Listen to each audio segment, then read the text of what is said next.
तो आप सभी का स्वागत है हमारे इस वीडियो प्लेटफॉर्म आदर्श लक्ष्य के। तो हम जैसे कि पहले वीडियो में कर चुके हैं आई, और आई को हमने विजुअली फॉर्म में आपको स्क्रीन पर दिखाने की कोशिश की और उनकी कुछ परिभाषाओं को, उनके कुछ पार्ट्स को अलग अलग डिफाइन किया कि कैसे उस पार्ट्स का क्या काम होता है। कुछ चीज़ें रह गई थी जिन चीज़ों को हम अब वाइट बोर्ड के माध्यम से आप तक पहुंचाने की कोशिश कर रहे हैं। तो सभी को पहले जय हिंद मेरा।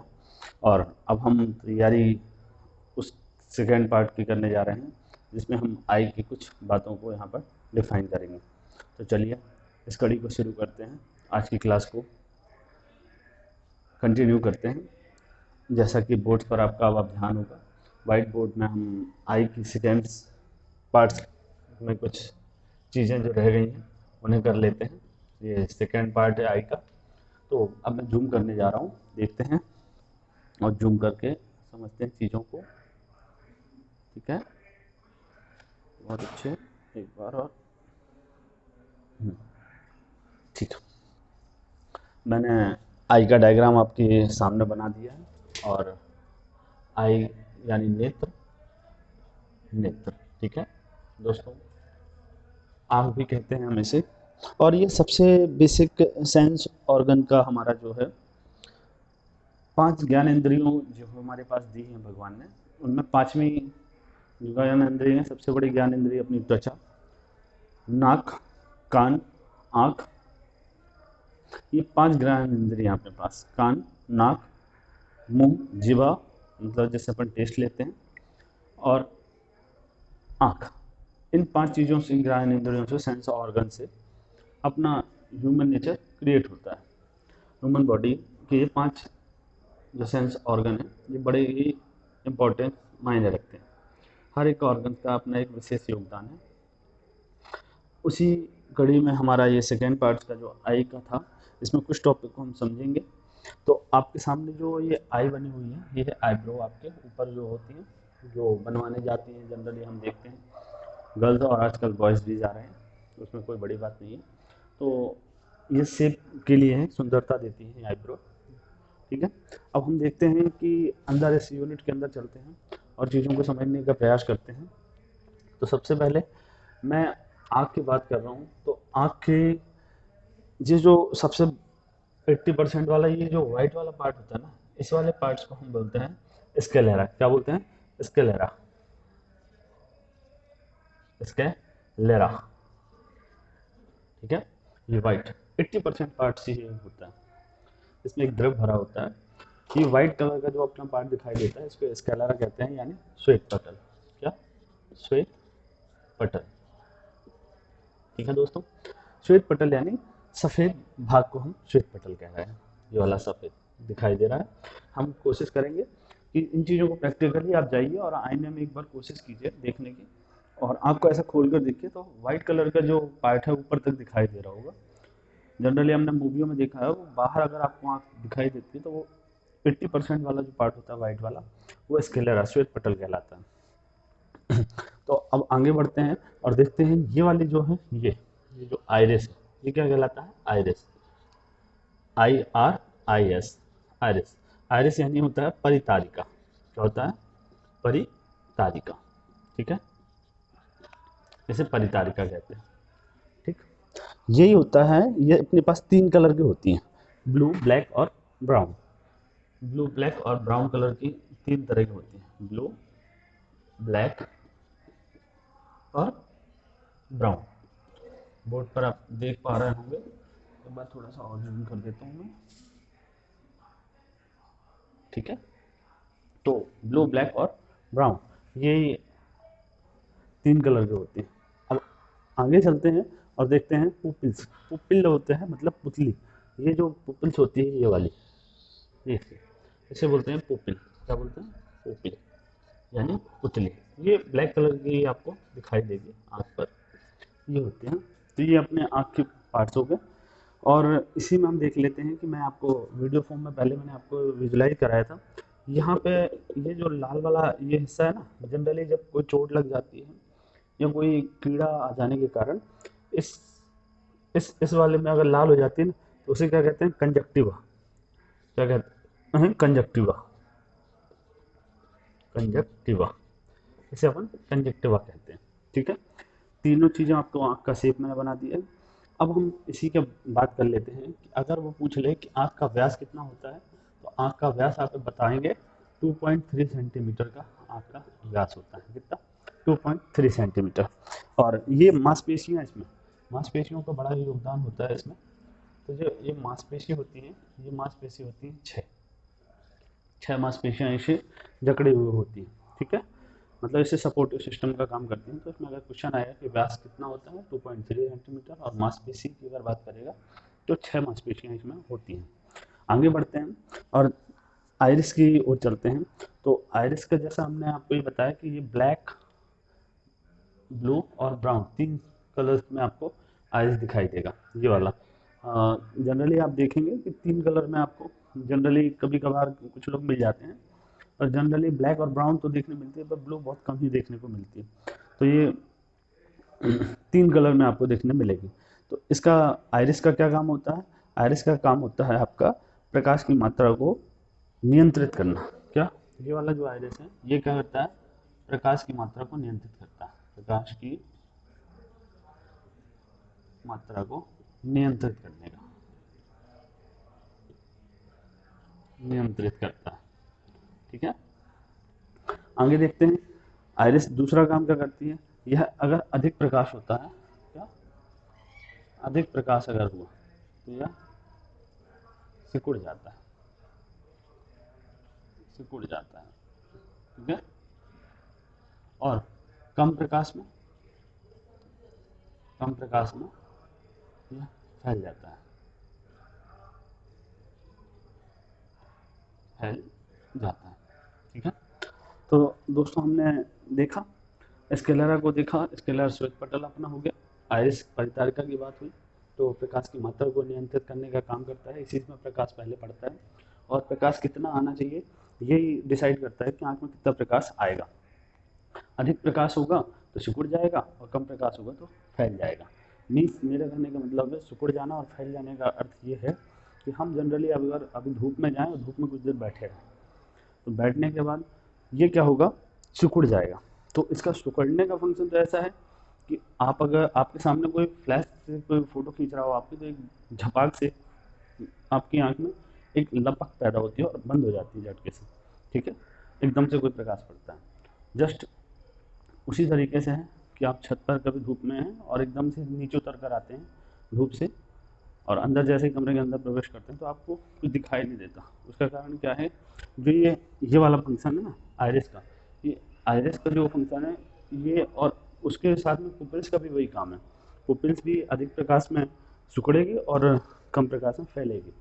तो जैसे आप कम प्रकाश में आए, तो फैलने का काम ये थोड़ा स्लोली करता है, ऐसे ऐसे ऐसे करके, और थोड़ी देर बाद आपको फिर दिखाई देगा। तो जनरली हमने महसूस किया है कि हम धूप से जब भी, धूप में तो ठीक था, जैसे नीचे गए तो फैलने का काम इसका स्लोली स्लोली होता है, पर सिकुड़ने का तुरंत हो जाता है। ऐसे जैसे झपाक से देखो आप, तुरंत अगर एक फ़ोटो खींचोगे तो एक लपक पैदा होगी और आँख तुरंत बंद हो जाएगी। ठीक है, आगे बढ़ते हैं दोस्तों, और कुछ चीज़ों को और देखने का प्रयास करते हैं। जैसे अब आते हैं कोरोना, हम समझ लेते हैं कॉर्निया। कॉर्निया होता है ये, कॉर्निया का मतलब होता है स्वच्छ मंडल। क्या होता है? स्वच्छ मंडल। कॉर्निया यानी स्वच्छ मंडल, प्रकाश को आंख में प्रवेश कराता है। प्रकाश को,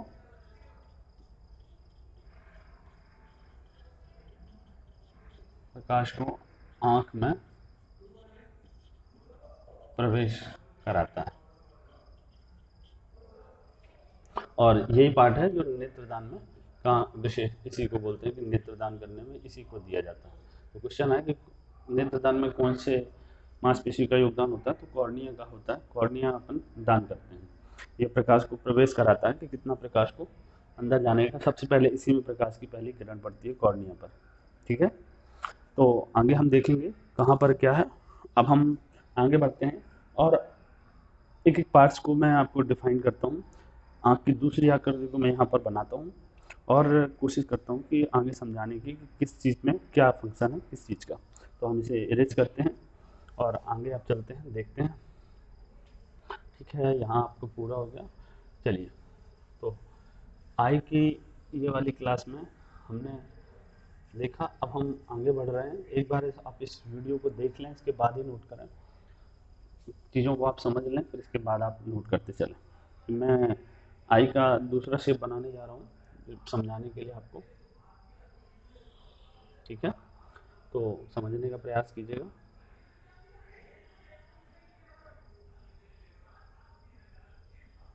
ठीक है दोस्तों, अब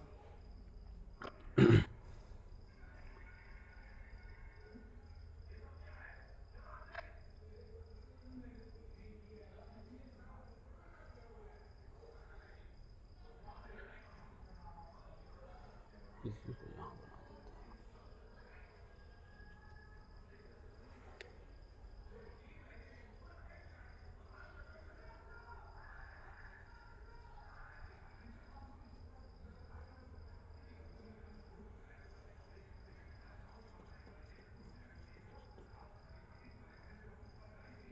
हैं। ड्राइंग में थोड़ा सा कमज़ोर हूँ, मैं फिर भी एक बार बनाने का आपके लिए प्रयास करता हूँ।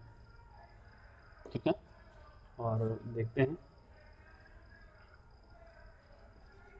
ACAQUROS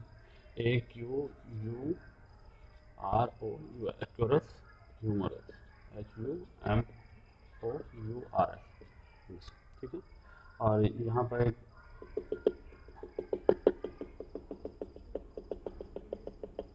ठीक है, ये आपका रेटिना है, ये बिखर जाता है, ये रेटिना हो गया। ठीक है,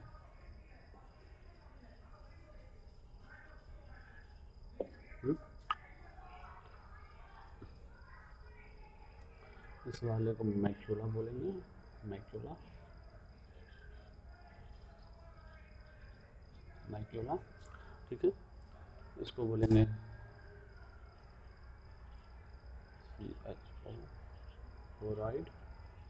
ठीक है, ये आपकी स्लेरी हो गई, CILARY, ये आपको सपोर्ट प्रदान करती है लेंस को। ठीक है, आगे क्यूरस ह्यूमरस हो गया। अब आते हैं ब्लाइंड डॉट। इस पर आपका प्रकाश नहीं पड़ता बिल्कुल, इसलिए इसे ब्लाइंड डॉट कहते हैं अपन। ब्लाइंड स्पॉट हो गया, ये हो गया ब्लाइंड स्पॉट। ठीक है, आगे बढ़ते हैं, देखते हैं विटेरस। ये वाला आपकी जो होगी, ये वाला, इसको बनाते हैं यहाँ विटेरस ह्यूमरस, ह्यूमरस। ठीक है, ब्लाइंड स्पॉट हो गया।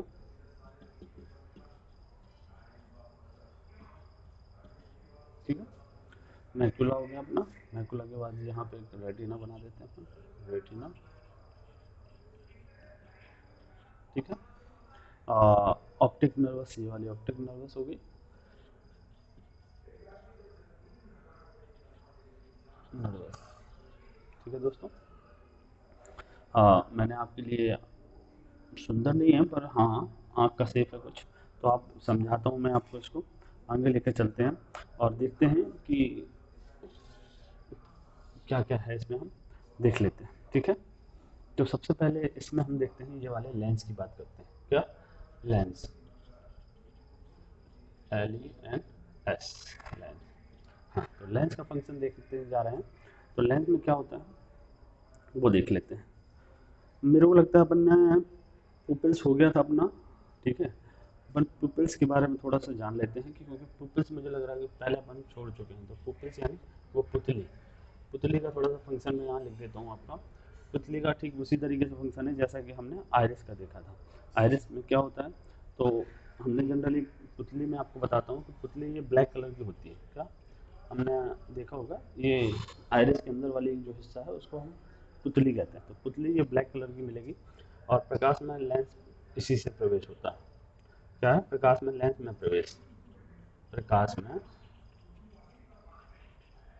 लेंस में प्रवेश। ठीक है, और इसका क्या काम है, वही जैसा आइरिस का था, अधिक प्रकाश में सिकुड़ जाएगी, अधिक प्रकाश में सिकुड़ जाती है, और कम प्रकाश में फैल जाती है, कम प्रकाश में फैल जाती है। ठीक है दोस्तों, तो हमने ये वाला देख लिया हिस्सा। तो पुपल्स छूट गया था हमारा, तो पुपल्स यानी पुतली का हमने जो थोड़ा सा छूट गया था, आयरिस की जो अंदर वाली गोल शेप का है उसकी हम चर्चा कर रहे हैं। तो पुपल्स का हमने सिस्टम यहाँ पे आपको उसकी कार्यविधि लिख दी है। अब हम ये देखने जा रहे हैं क्या कि जनरली आधार कार्ड स्कैनिंग में हमने देखा होगा स्कैन होता है। तो आधार कार्ड स्कैनिंग में क्या होता है, पहले हुआ करता था थंब इम्प्रेशन, जो परफेक्ट नहीं था, उसकी कॉपियाँ कर लेते थे लोग। फिर अब आयरिस फंक्शन आया है, तो इसमें से कम कॉपियाँ हो पाती हैं। क्या है, आयरिस फंक्शन थोड़ा सा कॉस्टली नहीं है और थोड़ा सा सभी जगह हो सकता है, इसलिए गवर्नमेंट सरकार आयरिस के द्वारा आधार कार्ड में स्कैनिंग करती है। अगला हम देखते हैं कि सबसे अच्छा अगर माना जाए स्कैनिंग में तो डीएनए होता है। डीएनए वाला जो होता है, तो जो स्कैनिंग में इंफ्रारेड द्वारा होते हैं ना, तो जो हम स्कैनिंग करते हैं वो डीएनए द्वारा ज़्यादा अच्छी मानी गई है। चलिए, तो अभी हम देखते हैं, इसी को कंटिन्यू करते हैं। पुपिल्स को मिटाता हूँ मैं। पुपिल्स हो गए पुतली का फंक्शन, ठीक। अब हम आते हैं इसके लेंस की बात कर रहे हैं, ये वाले लेंस की। तो इस लेंस की खासियत क्या है, ये फोकस, प्रकाश को केंद्रित करता है। एक तो फोकस करता है और प्रकाश को केंद्रित करता है। प्रकाश को केंद्रित करने का काम करता है कौन, लेंस। ठीक है, और सर्वाधिक चमकीला यही होता है, सर्वाधिक चमकीला होता है लेंस। ठीक है, फिर इसकी दूसरी तीसरे इसकी फंक्शन को लिखेंगे। तो तीसरा इसका अपवर्तनांक होता है 1.4, अपवर्तनांक होता है इसका 1.4। फिर चौथा देखते हैं, चौथा इसमें यह उत्तल लेंस की भांति कार्य करता है। कौन, लेंस जो होता है अपना वो उत्तल लेंस की तरह कार्य करता है। ये हो गई हमारी लेंस की कार्यविधि। ठीक, ये वाले लेंस की कार्यविधि को हमने कंप्लीट कर लिया। आगे बढ़ते हैं, देखते हैं क्या, सिलेरी, ये वाली सिलेरी को, जो लेंस को सपोर्टिव सिस्टम का काम दे रही है। सिलेरी, सिलेरी यानी ये सिलेरी। सिलेरी को देखते हैं, सिलेरी मसल्स क्या करती हैं। ये मसल्स जो होती हैं, मसल्स जो होती हैं, मसल्स जो होती हैं, ये मसल्स क्या करती हैं, सिलेरी मसल्स का काम होता है लेंस को सामंजस्य बनाने का काम करती है। लेंस को सामंजस्य प्रदान करती है। सामंजस्य प्रदान करने का मतलब है, जैसे मैं दूर तक देखना चाहूँ अगर, तो लेंस को फैलाने का काम करेगी और दूर तक देखने का काम करेगी कि वहाँ पर कौन है, इतनी दूर कौन है। तो ये दूर तक देखने के लिए लेंस को फैलाने का काम करती है, सामंजस्य बैठाने का काम करती है। कौन, ये। फिर वस्तु दूर है तो लेंस क्या हो जाएगा, वस्तु अगर दूर है तो सिलेरी उसे दूर, तो लेंस को ये पतला कर देगी। क्या कर देगी, लेंस को पतला, मतलब इसे खींच देगी। सिलेरी जो होती है इसको, लेंस को खींचेगी तो खींच जाएगा, तो वस्तु दूर की जो है वो लेंस को पतला कर देगी। फिर अगला क्या, वस्तु अगर दूर है, अब लेंस मोटा कब होगा, वस्तु अगर पास है तो लेंस मोटा रहेगा। ठीक है, लेंस मोटा। ठीक है, इस सिलेरी का काम हमने देख लिया। अब आते हैं कोरॉइड, इस तरह बढ़ते हैं और ये कोरॉइड के बारे में समझते हैं। ठीक है, इसे इरेज कर रहा हूँ। ठीक है, इन फंक्शंस को आपको जितना माइंड में रहे आपको कॉपी पे एक बार लिखना है, जिससे आपके नंबर अच्छे आए डिस्क्रिप्टिव एग्जाम में, ये आपको फ़ायदा देगा। हम आते हैं कोरॉइड, CHOROID, कोरॉइड। कोरॉइड, इस चीज़ की हम यहाँ बात कर रहे हैं, जो ये कोरॉइड होता है, हमने वीडियो फॉर्म में आपको दिखाया था कि कोरॉइड कहाँ पर है। अब हम कोरॉइड को देखते हैं, इसको हम बोलते हैं रक्त पटल। क्या कहते हैं, कोरॉइड को बोलते हैं रक्त पटल, रक्त पटल। ठीक है, कोरॉइड को हम बोलते हैं रक्त पटल। अब रक्त पटल का क्या काम है, रेटिना को रक्त तथा पोषक की पूर्ति प्रदान करती है। रेटिना को रक्त तथा पोषक प्रदान करता है कौन, ये कोरॉइड। ठीक है, कोरॉइड का काम होता है रेटिना को रक्त और ऑक्सीजन प्रदान करने का काम रहता है इसका। ठीक है, अब हम आगे देखते हैं क्या, aqueous humours, aqueous humours, humours, HUMOURS, humours, ठीक है। एग्योरस ह्यूमरस मतलब नेत्रोद बोलते हैं इसको, नेत्रोद, ठीक है, इसे नेत्रोद कहते हैं। और विटरस ह्यूमरस, ये आपका विटरस था, विटरस, विटरस ह्यूमरस, ह्यूमरस, विटरस ह्यूमरस क्या कहते हैं, कचाप, क्या बोलते हैं इसको, कंचाप, कंचाप कहते हैं, ठीक है। ये क्या करता है, ये जो है एक्यूरस नेत्रोद जो है वो, ये वाला हिस्सा जो है ये लेंस को क्या करता है, लेंस की रक्षा करता है। एक्यूरस ह्यूमरस नेत्रोद यानी लेंस की रक्षा करता है, ठीक है। अब विट्रोस ह्यूमरस, ये जो आपको अंदर वाला बिल्कुल जो पार्ट दिख रहा है, ये कचाप जिसे हम कहते हैं, ठीक है। तो ये कचाप क्या करने काम करता है, रेटिना की रक्षा और आंखों को गोलाई देता है। ये क्या करता है, जो ये यहाँ पर रेटिना है इसकी रक्षा करता है, रेटिना की रक्षा करता है और आंखों को गोल शेप प्रदान करता है, क्या, आंखों को गोल शेप देता है, ठीक है, ठीक। तो ये हो गया विट्रस ह्यूमरस, कचाप, और ये हो गया नेत्रोद, लेंस की रक्षा करने का नेत्रोद का काम हो गया, और कचाप का रेटिना की रक्षा करने का काम होगा और आंखों को गोल करने का शेप प्रदान करता है। ये आंखों को गोल मतलब क्या होता है, ये आंखों को चपकने नहीं देता, मतलब गोला गोला बना के रखता है कि गोल आपकी दिखाई दे, इसी नहीं तो आंख पचक जाएगी, मतलब दबी दबी होगी, ठीक है। अब हम आगे देखते हैं, क्या समझ रहे हैं हम, आगे अब देखते हैं क्या, रेटिना की बात कर लेते हैं इस चीज़ की। तो दोस्तों इसी तरीके से हम कड़ी को आगे बढ़ाते रहेंगे और आगे समझते रहेंगे, और अब हम समझाने की कोशिश करते हैं आपको रेटिना, क्या, रेटिना, रेटिना, ठीक है, इसको बोलते हैं दृष्टि पटल, क्या कहते हैं इसे हिंदी में, दृष्टि पटल, ठीक है। इसका मेन काम होता है, इसको हम क्या कहते हैं, पर्दा, जैसे हमने प्रोजेक्टर में पर्दा देखा होगा, वो जो लगा होता है जैसा पर्दा रहेगा आपको वैसे ही साफ दिखाई देगा, पर्दा धुंधला है तो आपको धुंधला दिखाई देगा, पुराना हो जाता है तो आपको वैसे ही पुराना दिखाई देता है। ये रेटिना का मेन फंक्शन होता है, ये स्क्रीन की तरह काम करता है, यानी पर्दा यानी स्क्रीन की तरह काम करता है। अब इसका जो प्रतिबिंब होता है वो कैसा बनता है वो देख लेते हैं, प्रतिबिंब, ठीक है। तो प्रतिबिंब में कैसा होगा, इस पे जो रेटिना पे जो इमेज बनेगी वो कैसी होगी, वास्तविक होगी, वास्तविक है, ठीक है, वास्तविक, ठीक है। अब वास्तविक है तो दूसरी कैसी है, उल्टी है, और उल्टी के साथ साथ छोटी है, ठीक है। वास्तविक चीज़ें बनाता है, फिजिक्स के चैप्टर में हम इसे जानेंगे, और उल्टा है और छोटा है, मीन्स अगर मेरे कहने का मतलब है कि ये आँख अगर कोई चीज़ देख रही है ना, ये आँख अगर कोई चीज़ देख रही है तो यहाँ पे अगर कोई चीज़ है, मान लेते हैं कोई कैंडल है, कैंडल, तो ये कैंडल है ना अगर जल रही है तो ये कैंडल यहाँ पे उल्टी हो जाएगी, ऐसी आँख में जो बनेगी ना ये उल्टी, उल्टी इस तरह की बनेगी। यहाँ पे आपकी जो कैंडल है ये, यहाँ पे आपको आने के बाद आँख में जाने के बाद उल्टी बनेगी, तो उल्टी, और उल्टी कैसे बनेगी, तो ब्रेन अपना क्या करता है इसे सीधा करने का, सीधा करके आपको शो करता है, ये होता है, ठीक है। और छोटा किस तरह से, छोटा करने का काम होता है कि जिस तरह से ये बोर्ड है आपके सामने इतना बड़ा है, तो इतनी बड़ी तो आँख हो नहीं जाएगी, आपको छोटा ही रहना पड़ेगा, तो आँख को छोटा नहीं रहना पड़ेगा, आँख तो उतनी ही रहेगी, पर ये शेप जो है वो आपको इतना बड़ा आँख नहीं हो सकती, इसलिए वो आपको छोटा दिखाई देगा। और वास्तविक तो वास्तविक आप समझ पा रहे होंगे, ठीक है।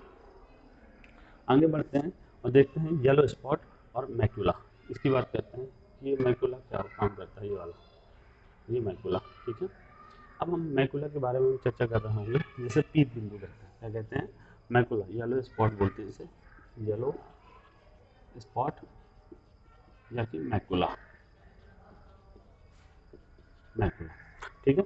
मैकुला यह रेटिना का मध्य का भाग होता है, ये रेटिना के यहाँ पर एक मध्य का भाग होता है, इसको बोलते हैं मध्य का भाग, इसको मैकुला को, मैकुला यानी कि येलो स्पॉट को, है ना, ये मध्य का भाग होता है किसका, रेटिना के मध्य का भाग होता है मैकुला, मैकुला, यह इसका सबसे विशेष काम इसी का है, मतलब ये साफ इमेज बनाता है, क्लियर इमेज, साफ एंड क्लियर इमेज के इसका काम होता है। जो फंक्शन होता है वो होता है मैकुला का कि ये आपको साफ छवि बना के देता है यहाँ पर, और जो ब्लाइंड स्पॉट है यहाँ तक प्रकाश पहुँचता ही नहीं, तो ये साफ और क्लियर इमेज आपको बनाने का काम करता है मैकुला। ठीक है, अब हम आगे बढ़ते हैं और देखते हैं फोरिया सेंट्रॉइड्स। ठीक है, अब देखते हैं फोरिया सेंट्रॉइड्स क्या होता है। हम इसे इरेज करते हैं। ठीक है, अब हम आते हैं फोरिया सेंट्रॉइड्स।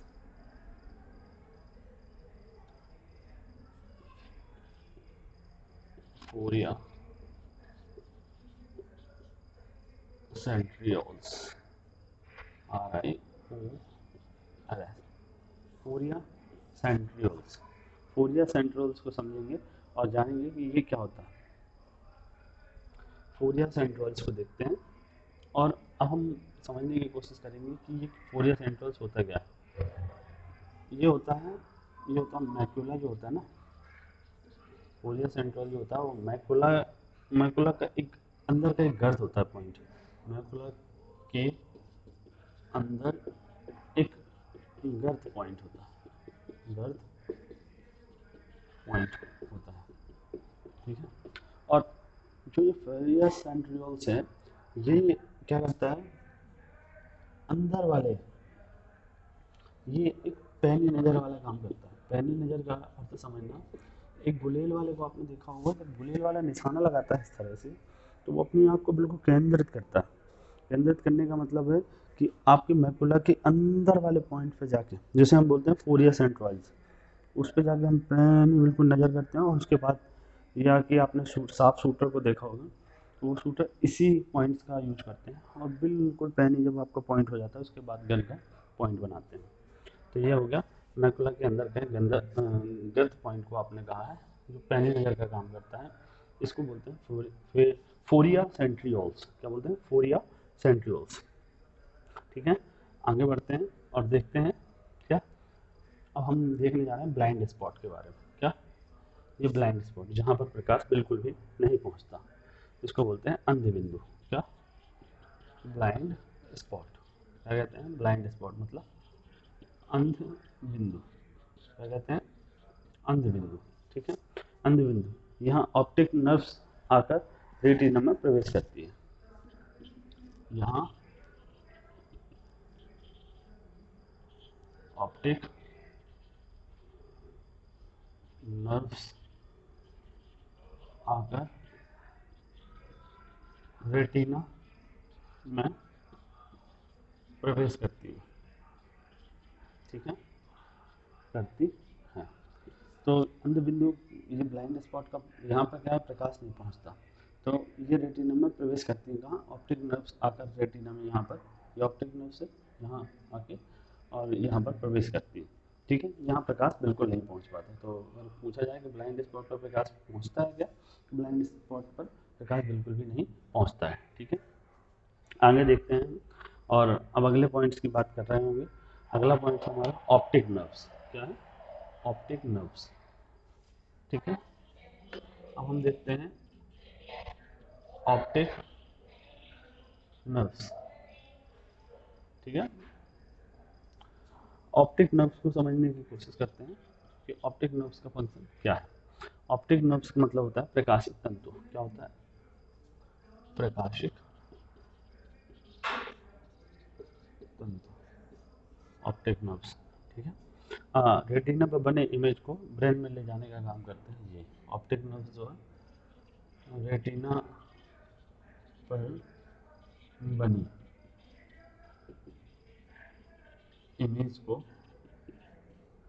ब्रेन में ले जाने का काम करता है, ले जाने का काम करता है कौन?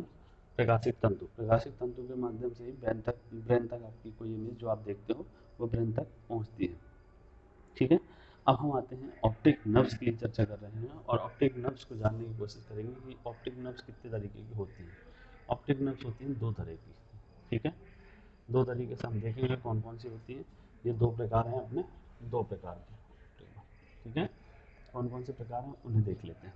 पहला प्रकार है अपना कोन शेप का, कोन यानी शंकु के शेप की होती है। ये जो तंतु होते हैं शंकु के। और ये रॉड वाली शेप की जो होती है, ये रॉड मतलब बेलनाकार शेप की होती है, अपना बेलनाकार शेप की, ठीक है। तो दो प्रकार की हो गई, एक कौन प्रकार की, एक रॉड प्रकार की। कौन सी? Optic nerve. अब कौन प्रकार के शंकु को देख लेते हैं। इसमें वस्तु का रंग डिफाइन करने के काम में आती है। कौन से जो होती है तंतु, ये वस्तु का रंग पहचानने के काम में आएंगे, ठीक है ना। और जो कलर ब्लाइंडनेस भी इसी से होती है। कलर ब्लाइंडनेस, कलर ब्लाइंडनेस का अर्थ होता है, कलर ब्लाइंडनेस वो हो जाती है क्या कि आप लाल और हरे में डिफरेंस न कर पाएँ, कि अगर आप लाल को हरा समझें और हरे को लाल समझें, लाल को हरा और हरे को लाल, ठीक है। लाल को हरा और हरे को लाल समझने लगे तो ये कलर ब्लाइंडनेस का केस कहलाता है। ये एक्स क्रोमोसोम इसमें जिम्मेदार होता है, क्रोमोसोम जिम्मेदार होता है। अगर पूछा जाए कलर ब्लाइंडनेस में कौन सा क्रोमोसोम जिम्मेदार है, तो एक्स क्रोमोसोम जिम्मेदार होता है। और इसी में देख लेते हैं क्या, डाल्टेनियम, मतलब एक और बीमारी होती है, इसको बोलते हैं डाल्टेनियम। क्या बोलते हैं? डाल्टेनियम। डाल्टेनियम का मतलब होता है लाल, कलर आपको दिखाई न देना, ये डाल्टेनियम की बीमारी हो जाती है, ठीक है। और अब देखते हैं कि रॉड, ये रॉड शेप का सबसे बड़ा फंक्शन होता है, ये उल्लू में आपने देखा होगा एक्टिव रहता है। ये जिसमें भी ज़्यादा एक्टिव रहेगा ना रॉड वाला, ये वाला फंक्शन प्रकार ऑप्टिक नर्व्स कौन सी, रॉड वाली, रॉड शेप की जो होगी, इस तरह की रॉड वाली छड़ की शेप की होगी, और ये कोन की शेप की होंगी ऐसे, ठीक है। और ये वाली जो नर्व्स होती हैं ऑप्टिक नर्व्स, ये रॉड वाली जो होती हैं, ये अंधेरे में देखने के लिए काम आती है, अंधेरे में देखने के लिए, ठीक है। और इसी तरीके से देखते हैं, हाँ ये रतौंधी इसी में आएगा। ये रतौंधी रोग किसकी होता है, तो विटामिन ए की कमी से रतौंधी रोग हो जाता है। वो भी यही अंधेरे में दिखाई न देने का केस होता है। तो अगर रॉड, ये वाला आपको जो प्रकाशित तंतु है रॉड शेप वाला, अगर ये आपका एक्टिव है ज़्यादा तो आप अंधेरे में अच्छा देख पाएंगे। इसका अच्छा उदाहरण है आपका उल्लू। और इसी में रतौंधी रोग है जो विटामिन ए की कमी से आपका हो जाता है, ठीक है। अब एक बात और आती है, जनरली हमने एक चीज़ देखा होगा कि मुर्गों को हमने देखा है, जो मुर्गा होता है वो सुबह सुबह आपने देखा होगा कि वो सुबह होते ही कुक्कुड़की लगाना स्टार्ट कर देता है। तो उसका क्या सिस्टम है, किस वजह से आखिर वो सुबह आपको जगाने का काम करता है। और उसकी सही वजह ये है कि एक तो पहले उसकी आँख सिकुड़ी हुई होती है, ठीक है, सिकुड़ी हुई होती है। और जब सुबह उस पर प्रकाश पड़ता है ना जैसे, तो रात में इनएक्टिव हो जाता है, और जैसे ही उस पर सुबह में प्रकाश पड़ा उसका वो फैल गया और उसको सुबह सुबह दिखाई देने लगता है। और जैसे ही उसे दिखाई देने लगा, सबसे पहले वो कुड़ी की आवाज़ लगाता है कि यार मैं तो ठीक हूँ। नहीं तो वो रात को समझता है कि कोई एक्शन नहीं हो रहा है। तो यही केस होता है आपका आँखों का। हमने आज ह्यूमन आइज के बारे में बात की।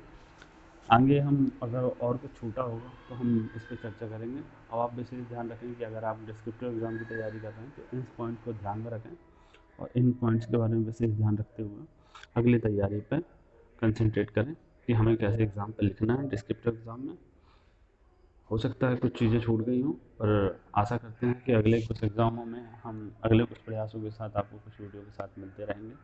आज के लिए धन्यवाद। जय हिंद। तो आज चलते हैं और इन पॉइंट्सों को आप गौर कर लें, एक बार लिख लें कॉपी पर। उम्मीद है आप लोगों को समझ आया होगा। हम अगले प्रयास में आपके साथ किसी अगले टॉपिक के साथ आपको मिलेंगे। आज के लिए धन्यवाद। गुड नाइट सभी को। Thank you so much. अपने फ्रेंड सर्कल में भी इन वीडियो को शेयर करें जिनसे सभी लाभान्वित हो सकें। Thank you so much. जय हिंद। धन्यवाद।